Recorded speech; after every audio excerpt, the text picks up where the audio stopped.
Okay, guys. Yes, everyone. आज हम recap लेते हैं जो कुछ पढ़ा था ट्रिगोनोमेट्री में, ठीक है। फिर उसकी बुनियाद पे हमने सॉल्व करने हैं पास पेपर्स, ठीक। तो from where we started our discussion, हमने ग्राफ से स्टार्ट किया था और आप लोगों को अंदाज़ा है कि y equals to sine x का ग्राफ हमने बनाया था कि साइन एक्स का ग्राफ ऐसा है कि जिसमें इसका पीरियड जो है वो 360 होता है, राइट। और 360 पीरियड होने का मतलब ये है कि हम अगर इसमें इंटरवल्स डिसाइड करें तो हम हमेशा ये करते हैं कि जो भी पीरियड होता है उसको डिवाइडेड बाय 4 करते हैं। मतलब अगर यहाँ मैं 360 डिवाइडेड बाय 4 करता हूँ तो 90 आंसर आता है। इसका मतलब है 90 के सूटेबल इंटरवल्स हैं जो इस ग्राफ का शेप डिसाइड करेंगे, राइट। तो इस 90 + 90 + 90 + 90 ये वो नंबर्स हैं जिसने इस वेव का शेप डिसाइड करना था। तो बात तो बड़ी सीधी सी है, जब इंटरवल सामने आ जाते हैं तो हम पहले x की जगह अगर 0 पुट करें तो हम जानते हैं कि साइन 0 का आंसर जो है वो 0 आता है, तो ये 0 हो जाएगा। फिर 90 पुट करें तो साइन 90 का आंसर 1 आता है। इसी तरह से साइन 180 पुट करेंगे 0 हो जाएगा, 270 पे -1, 360 पे 0। So this wave will represent the graph of sine, right? और अब यही वेव खुद को अगर पीछे कंटिन्यू किया जाए फॉर द नेगेटिव 360 भी ऐसे ही इसने अपने आप को फॉलो करना था, और अगर इससे आगे भी जाती तो भी वो उसने 720 तक इसी वेव को फॉलो करना था। फिर हमने cos x का ग्राफ देखा। The graph of cos x is like that. Period इसका भी 360 है, राइट। इसमें भी 90 के इंटरवल्स हमने बनाए तो वो कुछ इस तरह की चीज़ आ गई कि आपने जब cos की x की जगह 0 पुट किया सो cos 0 इज़ 1। cos की जगह जब आप x की जगह जब आपने 90 पुट किया सो cos 90 इज़ 0। इसी तरह से cos 180 जब आपने पुट किया तो आंसर -1, फिर 270 और फिर 360, और फिर इस तरह से वेव डेवलप हो गई cos x की। और जब फिर हमने tan x का ग्राफ देखा था तो 10 में एक प्रॉब्लम आती है कि 90 पे जो है इसका एक लाइन बनती है, एक ब्रेक आता है जिसको हम कहते हैं एसिम्प्टोट, राइट। जिस पर 90 जो है वो अनडिफाइन होता है, राइट। और जो पीरियड है इस ग्राफ का वो पीरियड 180 होता है। मतलब इसका जो पैटर्न है that pattern will be completed in 180 degree, right. तो 180 डिग्री पे इसका पैटर्न कंप्लीट हो जाता है। तो अगर 180 डिवाइडेड बाय 4 किया जाए तो आंसर आता है 45। इसका मतलब है 45 के सूटेबल इंटरवल्स हैं जो इस ग्राफ का शेप डिसाइड करेंगे, राइट। सो अगर आप x 0 पुट करेंगे तो 0, 45 पुट करेंगे तो 10 45 यू विल सी 1, और फिर हम इसका ग्राफ ऐसे स्केच कर लेंगे। अगर आप 90 के करीब आएंगे तो कोई बहुत 57 पॉइंट समथिंग, मतलब 1089 जो है वो 57 पॉइंट समथिंग कुछ आंसर आएगा। And this is the asymptote जिस पे ये tan थीटा डिफाइन नहीं होता। हमने बहुत डिटेल में डिस्कशन की थी कि ये अनडिफाइन इस पर क्यों होता है, राइट। सो 135 पे -1 आता है और 180 पे 0। तो इफ़ यू नोटिस ये पैटर्न और ये एक पैटर्न कंप्लीट हो चुका है। सो विच इज़ वाई वी से कि tan थीटा का जो ग्राफ है उसका पीरियड 180 है। Clear? And the very same pattern will continue itself for the next 180, और वो चीज़ें चलती रहेंगी, ठीक है। तो to cut the long story short, हमने जब भी स्केच करना होता है हमारे सामने अगर सिचुएशन इस तरह से आती है कि y equals to a sin bx + c, तो स्केच करने के लिए हमारी पहली प्रायोरिटी क्या होती है? पहला काम होता है कि हम पीरियड आइडेंटिफाई करें। In case of sine and cos, what we do, we divide 360 with the b. And what is b? b is the number that is multiplying here with the angle, right? जो angle से multiply कर रहा है। तो हम 360 divided by b करेंगे तो इससे मिल जाएगा हमको पीरियड। और जब पीरियड आ जाता है तो फिर हम सूटेबल इंटरवल निकालते हैं डिवाइडेड बाय 4 करके, और उतने इंटरवल्स के ऊपर इसको डेवलप करते जाते हैं तो ग्राफ बनता है। और आप जानते हैं कि जो नंबर रेशो से मल्टीप्लाई कर रहा है वो रिस्पॉन्सिबल होता है एम्पलीट्यूड के लिए। बी रिस्पॉन्सिबल हो गया पीरियड के लिए, जो कि पहला काम होता है किसी भी ग्राफ को स्केच करने के लिए। और ये जो सी, ये जो नंबर प्लस हो रहा है, ये एक्सेस को डिसाइड करता है, right. Axis of the curve, जैसे इसमें ओरिजिनली ये एक्सेस ऑफ द कर्व है, that is the mean position, right. This is axis of the curve. अब अगर y is equals to sine x plus 2 हो जाए तो भाई +2 जो है वो एक्सेस बन जाएगा और वेव इसके गिर्द घूमेगी, राइट। सो ये तीन बातें होती हैं। ये क्राइटेरिया 10 में डिफरेंट हो जाता है, क्योंकि हम जानते हैं कि tan थीटा का जो पीरियड है, tan x का जो ग्राफ है, उसका जो पीरियड है वो पीरियड 180 है, राइट। तो इसमें स्टेप 1 यानी कि पीरियड डिसाइड करने के लिए ये जो b है 180 डिवाइडेड बाय b करेंगे तो आपको पीरियड मिलेगा, और फिर पीरियड डिवाइडेड बाय 4 करेंगे तो वो इंटरवल्स मिलेंगे कि जिन इंटरवल वैल्यूज़ पे आपने उसको स्केच करना चाहिए। क्लियर? कोई कन्फ्यूजन है तो पूछिए। ये काम करते थे। फिर हम लोगों ने देखा था कि एंगल को एक और यूनिट में भी मेजर किया जा सकता है, एंड दैट इज़ रेडियन। इससे पहले हम ओ लेवल्स तक डिग्री को समझ रहे थे, राइट। डिग्री की डेफिनेशन ये थी कि आप सेक्टर्स बनाएं इस तरह से कि एक तरफ रेडियस एक तरफ रेडियस, और इस तरह के कुल मिला के 360 सेक्टर्स बनाएं, तो एक सेक्टर में जो एंगल बनेगा वो 1 डिग्री बनेगा। This is how we define what degree is. In a very same way कल हमने ये एक और डेफिनेशन देखी कि अगर एक सेक्टर इस तरह से बने कि एक तरफ रेडियस दूसरी तरफ रेडियस, और ये जो आर्क लेंथ बन रही है अगर ये भी रेडियस के बराबर हो जाए तो हम कहते हैं कि इस वक्त जो एक एंगल बन रहा है सेक्टर में वो 1 रेडियन है, राइट। इन जनरल एक ही फॉर्मूला हमारे सामने था कि जो पाई रेडियन है वो 180 डिग्री के बराबर है।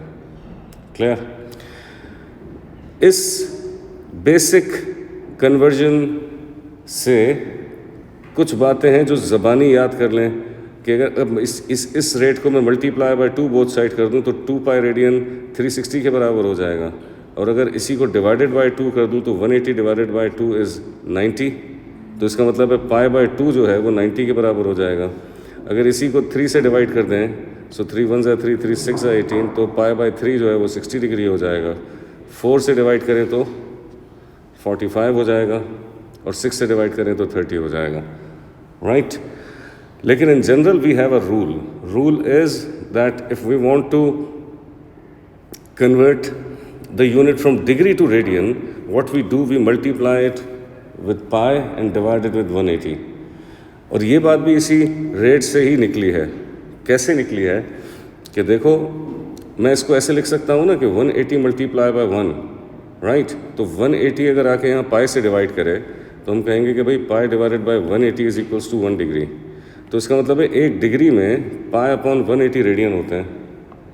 तो अगर मुझे डिग्री से कन्वर्ट करना है रेडियन में तो मुझे पाई अपॉन 180 से मल्टीप्लाई करना पड़ेगा, बिल्कुल उसी ढंग से कि जैसे 1 किलोमीटर में 1000 मीटर्स होते हैं, तो अगर किलोमीटर से मीटर में आते हैं तो हम मल्टीप्लाई बाय 1000 करते हैं ना। इन अ वेरी सेम वे अगर 1 डिग्री में पाई अपॉन 180 रेडियन होते हैं तो इसका मतलब है पाई अपॉन 180 से मल्टीप्लाई करेंगे तो डिग्री यूनिट रेडियन यूनिट में कन्वर्ट हो जाएगा।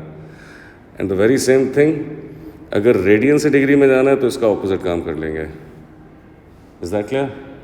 तो you better remember this as rule. लेकिन the point to be noted is कि बेसिक बात यह है कि पाई रेडियन, पाई का मतलब 3.142 रेडियन बराबर हो जाते हैं 180 डिग्री के। Is that okay? बात समझ आई? आगे बढ़ते हैं।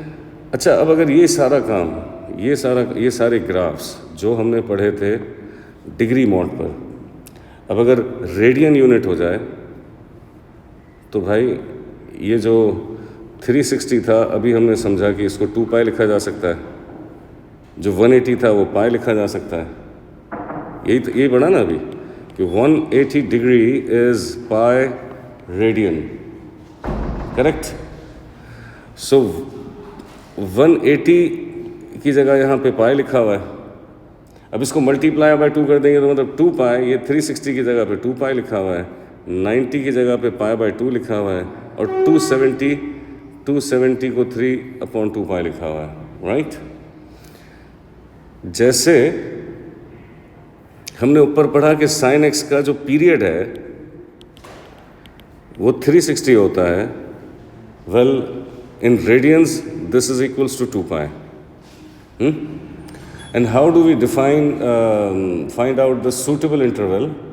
Suitable interval निकालने के लिए हम क्या करते थे? ये जो भी पीरियड होता था उसको डिवाइडेड बाय 4 करते थे. तो अगर मैं 2 पाई को डिवाइडेड बाय 4 करूँ तो 2 1 2 2 2 4, यानी कि पाई बाय 2 का interval is suitable for me, कि पाई बाय 2, फिर पाई बाय 2, फिर पाई बाय 2 और फिर पाई बाय 2. तो इस इंटरवल से इसका शेप जो है वो डिफाइन हो जाएगा. Clear? The very same thing goes with cos x and tan x. ठीक, यहाँ पर फिर वही समरी मैंने दोबारा लिख दी है कि अगर आपने साइन और कॉस इन दोनों को स्केच करना है तो हम क्या करेंगे? तो हम ये करेंगे कि जनाब पीरियड निकालने के लिए पहले 360 से इस बी को डिवाइड करते थे, अभी 2 पाई से डिवाइड कर देंगे. बाकी जो काम ए का था और जो सी का था वो वैसा ही है. ठीक हो गया? फिर इसी तरह से ये सेम मामला इसमें भी फॉलो करेंगे. लेकिन अगर 10x का ग्राफ होता तो 10x का पीरियड क्योंकि 180 है, 180 को रेडियन की ज़बान में पाई कहते हैं, तो वो पाई डिवाइडेड बाय 4 होगा तो उसका सूटेबल इंटरवल निकलेगा. सही है? ये पाई बाय 4 के ऊपर सूटेबल इंटरवल आया हुआ है. Pi by 4 plus pi by 4 करेंगे तो pi by 2, pi by 2 plus pi by 4 करेंगे तो 3 पाई बाय 2, फिर प्लस पाई बाय 4 करेंगे तो हम पाई तक पहुँचेंगे. भाई 180 डिग्री इसका पीरियड होता था. 180 डिग्री को रेडियन में क्या कहते हैं? पाई, है ना? और मैंने आपको क्या समझाया कि इंटरवल कैसे डिसाइड करते हैं. इंटरवल कैसे डिसाइड करते थे? Divided by 4. तो यहाँ पर पाई डिवाइडेड बाय 4, तो ये वो नंबर्स थे pi by 4, pi by 4, pi by 4 और पाई बाय 4. ऐसे इसकी वेव कंप्लीट हुई है. Is that okay? अब ये तो आपको फ्रैक्शन से ही अंदाज़ा हो जाएगा ना कि पाई बाय 4 मतलब ये 1/4 है ना. इस 1/4 में 1/4 ऐड करो तो 4 LCM 1 + 1 ये हो जाएगा 2/4. That means 1/2. अब इन सब में पाई लगा दूं तो बेसिकली पाई बाय 2 है ना. पाई बाय 4 आ गया है, फिर पाई बाय 4 आ गया है, फिर पाई बाय 4, फिर pi by 4. Is that okay? समझ आया? ओके. फिर हम लोगों ने ये सीखा था कि ट्रिगोनोमेट्रिक इक्वेशन को कैसे सॉल्व किया जाता है. ट्रिगोनोमेट्रिक इक्वेशन को हम सॉल्व ऐसे करते हैं कि पहला स्टेप ये होता था कि हम रेंज को ऑल्टर करते थे. अच्छा, ये ऑप्शनल होता था कि अगर रिक्वायर्ड हो. ये कब रिक्वायर्ड होता था? ये उस सूरत में रिक्वायर्ड होता था कि जब सॉल्व करने के लिए इक्वेशन कुछ इस तरह की है कि साइन 2x = 0.5 और फिर आपसे कहा जाए कि this x is between x and 360 degree. अब अगर ये रेंज x की गिवन है और सवाल में यहाँ पे एंगल में 2x है, तो भाई पहला काम ये होगा कि ये रेंज ऑल्टर होगी. इस रेंज को मल्टीप्लाई बाय 2 कर देंगे तो 2 0s are 0, 2x और 360 मल्टीप्लाई बाय 2 इज़ 720. राइट? तो अब इस क्वेश्चन को 360 तक नहीं 720 तक सॉल्व करेंगे. राइट? लेकिन ऐसा उस वक्त करेंगे कि जब यहाँ पे एंगल से कोई नंबर मल्टीप्लाई या प्लस या माइनस हो रहा हो. राइट? तो जो भी नंबर यहाँ पे 2x है ना, तो आपको यहाँ पे 2x बनाना पड़ेगा इस रेंज में. ये काम हम पहले करते हैं. लेकिन अगर सवाल सिर्फ ऐसा है कि भाई sin x = 0.5, अभी एंगल के साथ और कोई चीज़ ना मल्टीप्लाई कर रही है ना डिवाइड कर रही है, तो स्टेप 1 नहीं होगा. जो भी रेंज इसकी गिवन है इसको इसी रेंज के ऊपर सॉल्व किया जाएगा. ठीक है? स्टेप 1 डिपेंड करता है कि एंगल क्या है और उस एंगल की रेंज क्या है. Is that okay? बात समझ आ गई? यस, कोई क्वेश्चन? ये बात समझ आई? फिर हम क्या करते थे? फिर हम बेसिक एंगल निकालते थे. मैं काम करता हूँ, इसको रिपीट कर देता हूँ. एक एग्जाम्पल देते देते ही रिपीट कर लेते हैं. एक एग्जाम्पल रख लेते हैं सामने कि अगर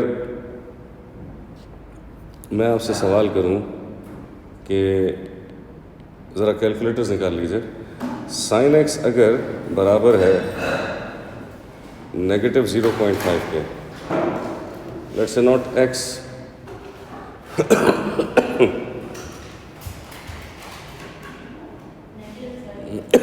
एक मिनट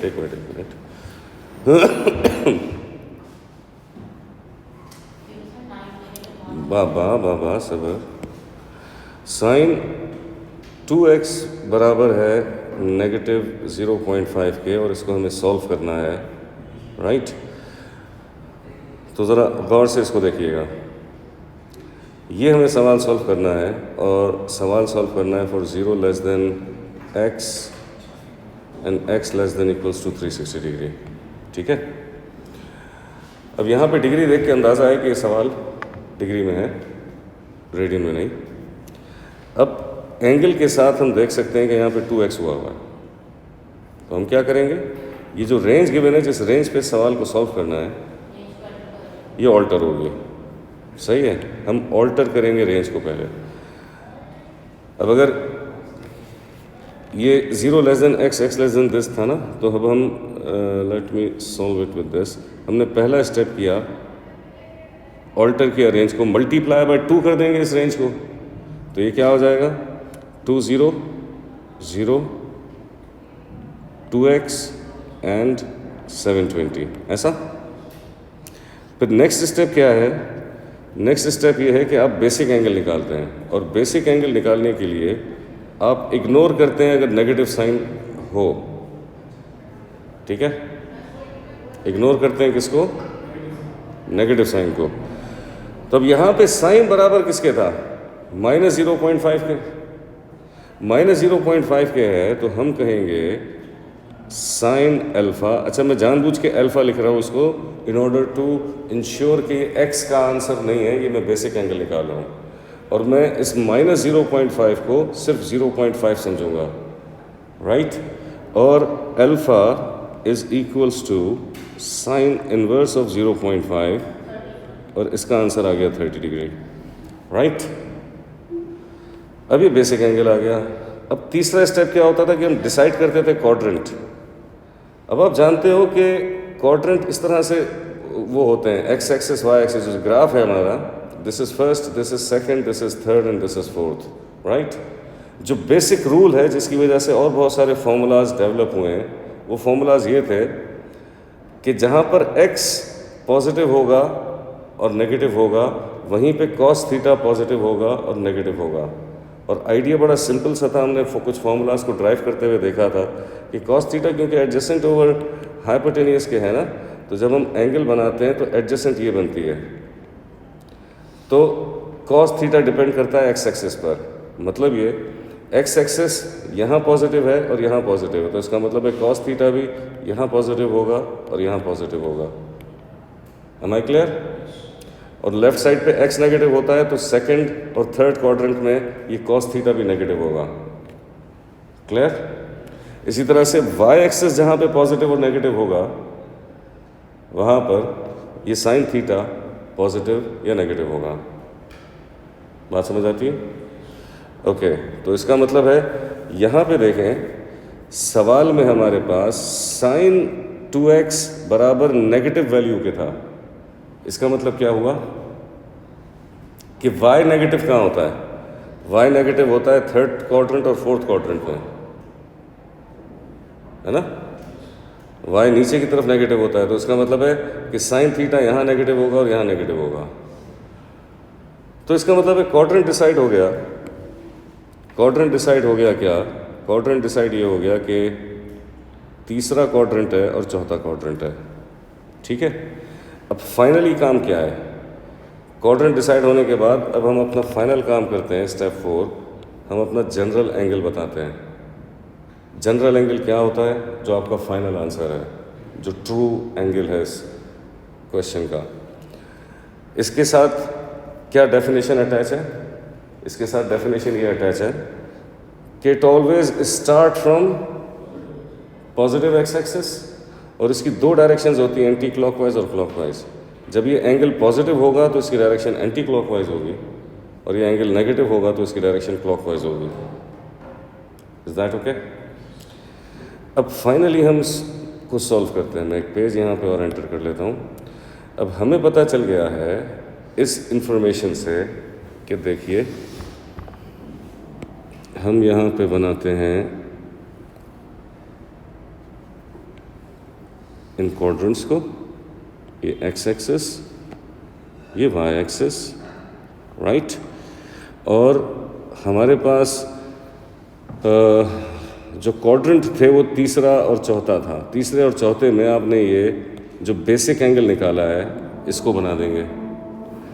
तो बेसिक एंगल आप इस तीसरे और चौथे क्वाड्रेंट में बना दीजिए। तो बेसिक एंगल आपका 30 डिग्री था, तो आपने 30 डिग्री यहाँ बना दिया, 30 डिग्री यहाँ बना दिया, हो गया। और अब आप स्टार्ट करेंगे, अब आपकी रेंज अपने जहन में रखिएगा, आपकी रेंज 720 तक थी, ठीक है। तो अब आप फाइनली जनरल एंगल का आंसर देना शुरू करेंगे। जनरल एंगल अपना शुरू करेगा पॉजिटिव एक्स एक्सिस से, राइट। तो अब हम फाइनली आंसर्स देंगे जनरल एंगल के। आपका जो पहला आंसर आएगा पॉजिटिव एक्स एक्सिस में, और हाईलाइट कर देता हूँ, this is the positive x axis. यहाँ से जनरल एंगल अपना शुरू होता है। अब हमारे पास इस वक्त जो रेंज थी वो 0 से लेकर 720 तक थी, मतलब ये सारी पॉजिटिव रेंज थी।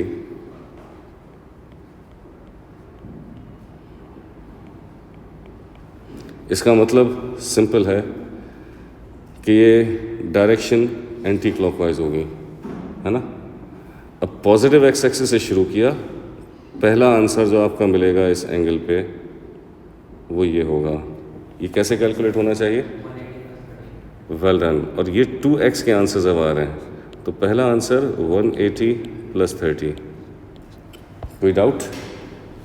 हम जानते हैं ना कि स्ट्रेट लाइन 180 होती है, तो फिर इस तरह से 180 + 30। फिर second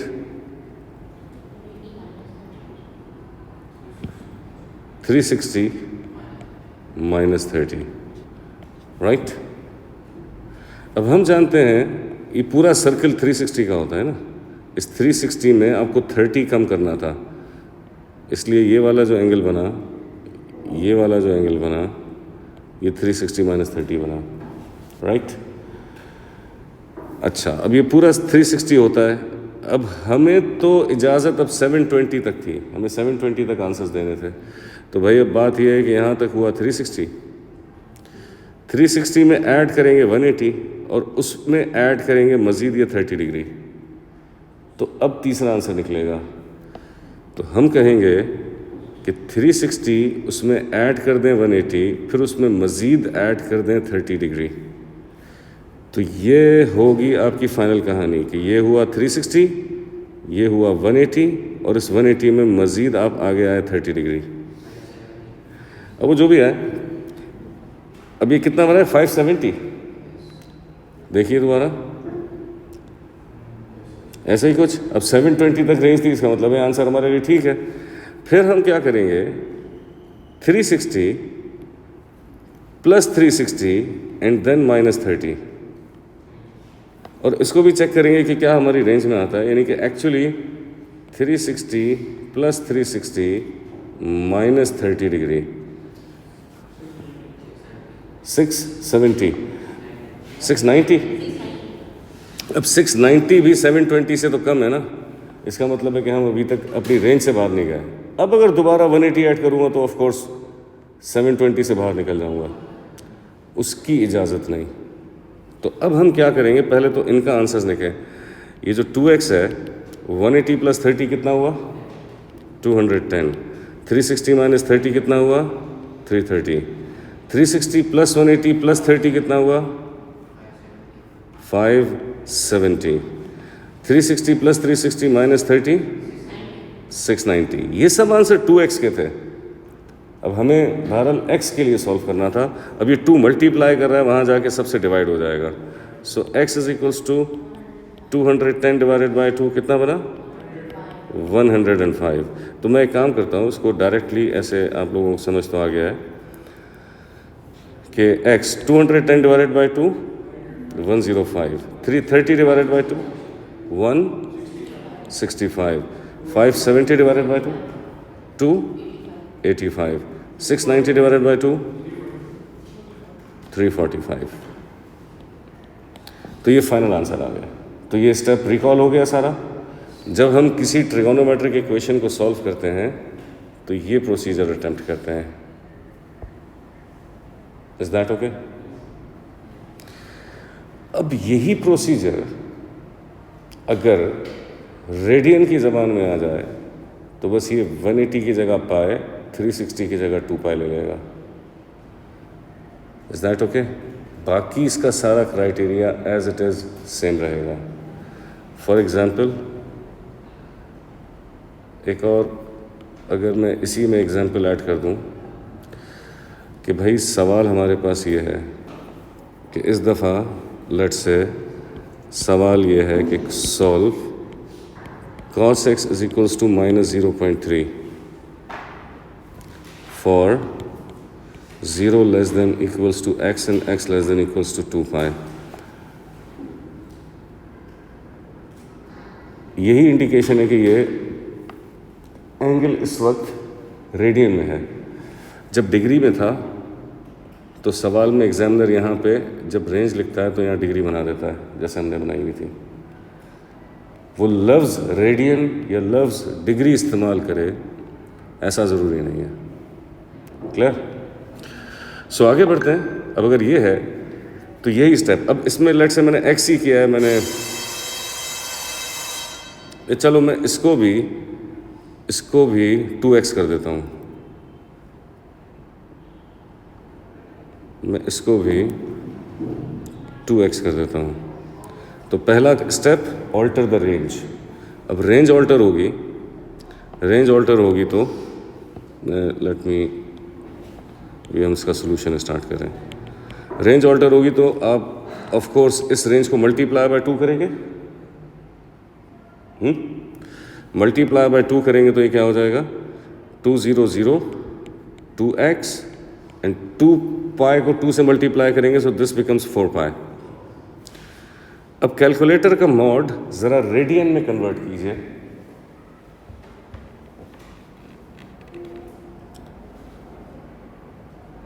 do you know how to convert that?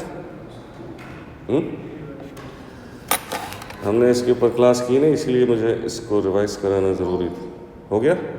आप कैलकुलेटर के ऊपर देखेंगे कि वो आ रहा है। हर कैलकुलेटर में अपना तरीका होता है और आप लोग देखें रेडियन में कन्वर्ट करें। नज़र आ रहा है? नो?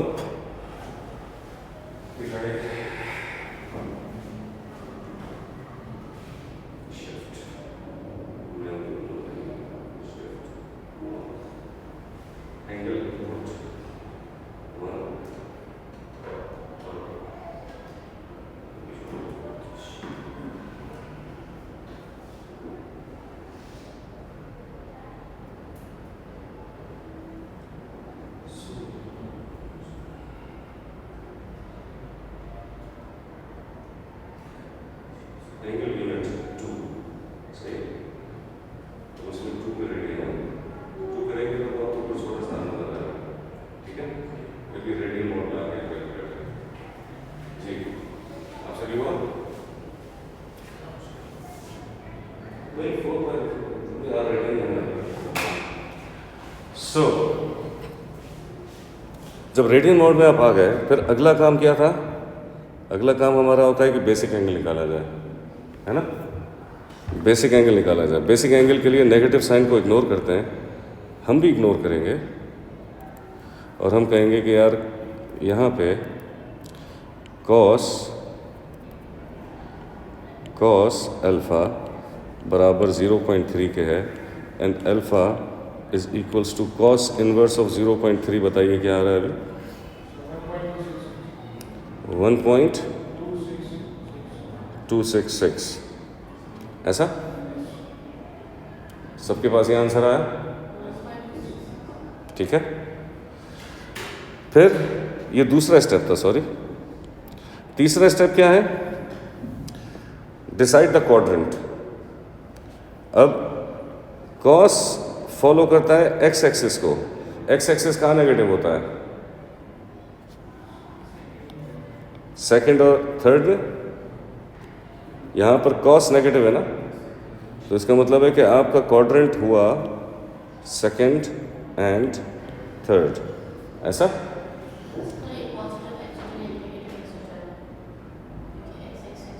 एक्स नेगेटिव है, यहाँ पे कॉस एक्स की वैल्यू बराबर थी एक नेगेटिव नंबर के।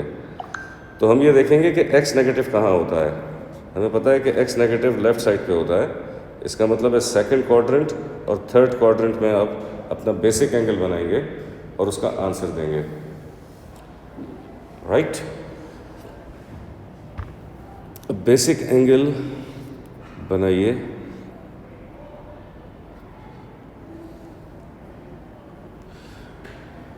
अब फाइनली आप आंसर देने लगे हैं किसका? आंसर देने लगे हैं आपका जनरल एंगल का। तो आपने पहले बेसिक एंगल बनाया। बेसिक एंगल वो एंगल होता है, let me change the colour. Basic angle वो एंगल होता है जो एक्स एक्सिस के साथ बनता है। तो ये जो 1.2 रेडियन का एंगल आया है 1.266, ये आपने एक्स एक्सिस के साथ बना दिया। जनरल एंगल वो होता है जो स्टार्ट अपना पॉजिटिव एक्स एक्सिस से लेता है। अब क्योंकि 0 less than equals to 2x and 2x less than equals to 4 pi, answer ये भी पॉजिटिव रेंज के ही थे। तो जो पहला आंसर आप लिखोगे वो जो 180 माइनस थीटा किया जाता था, अब पहला आंसर पाई माइनस 1.266 किया जाएगा, क्योंकि 180 अब है पाई, क्योंकि ये है रेडियन। जो दूसरा आंसर लिखेंगे वो लिखेंगे कि पाई में प्लस कर दीजिए 1.266। अगर ये डिग्री होता तो 180 में प्लस होता एंगल। अब अगर ये रेडियन में है तो पाई में प्लस होगा ये एंगल। क्लियर? फिर अब पाई पे 2 पाई पे कहानी रुकनी नहीं है। हम जानते हैं कि ऐसे आते तो ये 360, मतलब रेडियन की ज़बान में 2 पाई। हमें इससे मज़ीद पाई आगे आना है और फिर उसमें ये वाला एंगल कम करना है। यानी इसका मतलब ये हो जाएगा 2 पाई प्लस पाई माइनस 1.266। बात समझ आती है? अगर तो ये रेडियन के बजाय डिग्री में होता तो हम 360 प्लस 180 और माइनस ये अल्फ़ा करते, 360 प्लस 180 और फिर ये अल्फ़ा कम करते, तो फिर हमारे पास ये वाला आंसर डेवलप होता। Is that okay? बात समझ आती है?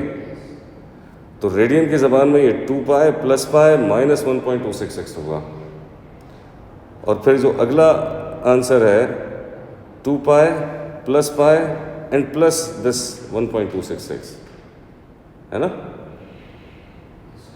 तो अब 2 पाई प्लस 1.266। अब ये जो पाई की वैल्यू है, आई ऑलवेज प्रेफर कि जो कैलकुलेटर में स्टोर्ड वैल्यू है ना, इसको यूज़ करें, बजाय इसके इसको 3.142 रखें। तो आप अगर कैलकुलेटर की स्टोर्ड वैल्यू यूज़ करें तो pi plus 1.266 is 4.407, sorry minus है तो 1.875, राइट। सो इसका मतलब है कि 2x इज़ पहला आंसर 1.8755। वैसे 5 तक ठीक है, चलो। फिर इसमें आप प्लस कर दें तो फिर अगला आंसर होगा 4.407 है, तो 07 को 08 कर देता हूँ। फिर 2 pi plus pi minus this, मतलब ये 3 पाई माइनस 1.266 8.158 ऐसा, और 2 पाई प्लस वाई मतलब ये 3 पाई प्लस, तो ये 10.6907 यानी कि 691 करते हैं। ठीक है, अब सबको डिवाइडेड बाय 2 कर दीजिए, तो 10.691 क्योंकि लिखा हुआ है तो मैं इसी को डिवाइडेड बाय 2 कर देता हूँ पहले, ये हो जाएगा 5.345। वेल बाकी भी कर लेते हैं, 1.875 डिवाइडेड बाय 2 0.9375, तो 938 कर देता हूँ करेक्ट टू 3 डेसिमल प्लेसेस। फिर 4.408 2.204 8.158 डिवाइडेड बाय 2 4.079। तो ये फाइनली आपके आंसर्स आ गए एक्स के। तो आपको समझ आ गया कि अगर हमारे पास ये ट्रिगोनोमेट्रिक इक्वेशन रेडियन में हो तो 180 की जगह ले लेता है पाई, 360 की जगह ले लेता है 2 पाई, और 720 की जगह ले लेता है 4 पाई, और आपको एंटी क्लॉकवाइज और क्लॉकवाइज घुमाना आता है। वैसे जब हमने ये पढ़ा था अपनी क्लास में इंडिविजुअली, तो हमने नेगेटिव एंगल के लिए भी रेंज समझी थी कि कैसे निकलती है। और एक आखिरी कॉन्सेप्ट जो आप लोगों ने पढ़ा था वो ट्रिगोनोमेट्रिक आइडेंटिटीज़। आपके पूरे सिलेबस में सिर्फ और सिर्फ 2 आइडेंटिटीज़ हैं, P1, हम AS P1 की बात कर रहे हैं, right. Sine square theta plus cos square theta is equals to 1। इसमें हमको साइन स्क्वायर थीटा बाज़ दफ़ा चाहिए होता है कॉस स्क्वायर थीटा की सूरत में, तो उसको 1 माइनस कॉस स्क्वायर कर देते हैं, और कभी कभी कॉस स्क्वायर थीटा की वैल्यू चाहिए होती है साइन स्क्वायर थीटा की सूरत में, तो ये यहाँ के माइनस होगा तो 1 माइनस साइन स्क्वायर हो जाता है। और टेन थीटा को लिख सकते हैं sine theta upon cos theta. बाकी एल्जेब्रिक आइडेंटिटीज़ तो अपनी टांग अड़ा सकती हैं कहीं भी, और आइडेंटिटीज़ जब प्रूफ करनी होती हैं तो मैंने आपसे कहा है कि 3 बातें अपनी जहन में रखें कि हमेशा कॉम्प्लिकेटेड साइड को सिलेक्ट करें, क्योंकि कॉम्प्लिकेटेड साइड को आसान साइड के बराबर प्रूफ करना आसान होता है, और कन्वर्ट कर लें हर चीज़ को साइन और कॉस की सूरत में। ये इसलिए करते हैं ताकि जो सिंप्लीफाई होना है वो इजीली हो जाए, मतलब जो कैंसिल होना है, जो ऐड होना है, ये काम आसानी से हो जाए। और सबसे इम्पॉर्टेंट बात, रूल नंबर 3, हमेशा जहन में वो रखें जो प्रूफ करना है। Keep your result in mind कि हमें इस रिज़ल्ट तक पहुंचना है। उसकी वजह यह है कि बाज़ दफ़ा सिंप्लीफाई करने के कई ऑप्शंस होते हैं, अब उन ऑप्शंस में से हमें अवेल वो करना है जो हमें हमारे रिज़ल्ट तक पहुंचाए। ठीक, इसके बाद ट्रिगोनोमेट्री में बस कुछ फॉर्मूलाज और थे जो आपको याद रखने थे। बस ये आखिरी बात बता के हम क्लास एंड करेंगे, क्योंकि ये एक समरी लेक्चर टाइप बन गया है आपका ट्रिगोनोमेट्री का। आप लोगों को मैंने वजह तो बताई थी कि कैसे प्रूव हुआ है कि साइन 180 माइनस थीटा हम जानते हैं कि साइन थीटा के बराबर है, ये फॉर्मूला ज़हन में रखिए, और cos 180 minus theta minus cos theta के बराबर होता है 10 180 माइनस थीटा माइनस 10 थीटा के बराबर होता है। और अगर यही चीज़ अब, क्योंकि हम रेडियन पढ़ चुके हैं, अगर यही चीज़ अब रेडियन की ज़बान में लिखी जाती तो ये 180 की जगह पाई आता। अगर एंगल का यूनिट रेडियन में हो जाता तो ये साइन 180 माइनस थीटा जो साइन थीटा लिखा है that would be sine pi minus theta is sine theta, ऐसे हो जाता। यस। और फिर एक फॉर्मूला आप लोगों ने और देखा था, हमने इसको प्रूफ भी किया था और देखा था ये कैसे डेवलप हुआ है, आई होप याद होगा। तो फिर हमने देखा था कि cos 90 minus theta sine theta के बराबर होता है, राइट। अब अगर ये और साइन 90 माइनस थीटा अगर हो जाए तो वो कॉस थीटा के बराबर होता है, और अगर 10 90 माइनस थीटा देखा जाए तो वो 1/10 थीटा के बराबर होता है। और इसकी वजह तो बड़ी सिंपल सी थी, इसको याद रखने के लिए मैंने आपको बता दिया था कि यार एक ट्राइंगल होता है, अगर इस ट्राइंगल में एक एंगल 90 डिग्री हो गया है और ये एंगल थीटा है, तो इस एंगल के पास कोई ऑप्शन नहीं है सिवाय इसके कि ये 90 माइनस थीटा हो, ताकि 90 प्लस 90 मेक 180। अब कॉस थीटा ए अपॉन सी होगा और साइन 90 माइनस थीटा भी ए अपॉन सी होगा, राइट। इस तरह से ये सारे फॉर्मूलाज एक दूसरे के बराबर आ जाते हैं, ठीक। और अगर यही रेडियन की ज़बान में होता तो 90 को हम क्या कहते हैं, पाई बाय 2। 180 इज पाई, तो 90 जो है वो पाई बाय 2 होगा। तो sine pi by 2 minus theta is cos theta, मतलब जहाँ 90 है वहाँ पे पाई बाय 2 आ जाएगा। ये भी हम यूज़ कर सकते हैं। और जब हमने ये प्रूफ किए थे ये दोनों प्रूफ किए थे अपने ग्राफ पर, तो हमने ये भी देखा था कि अगर साइन माइनस थीटा हो तो उसको माइनस साइन थीटा लिखा जा सकता है, अगर कॉस माइनस थीटा हो तो वो कॉस थीटा ही रहता है। और हमने देखा था कि टेन माइनस थीटा हो तो वो माइनस टेन थीटा हो जाता है। क्लियर? सो ये हो गई समरी। अब I don't think I left revising any concept that we have covered so far जो आपके सिलेबस से बाहर हो। बस अब यही सारी चीज़ें ट्रिगोनोमेट्री की मुख्तलिफ अंदाज में एग्जामिनर असेस करेगा। और अब हम स्टार्ट करेंगे उसका टॉपिकल को सॉल्व करना, मगर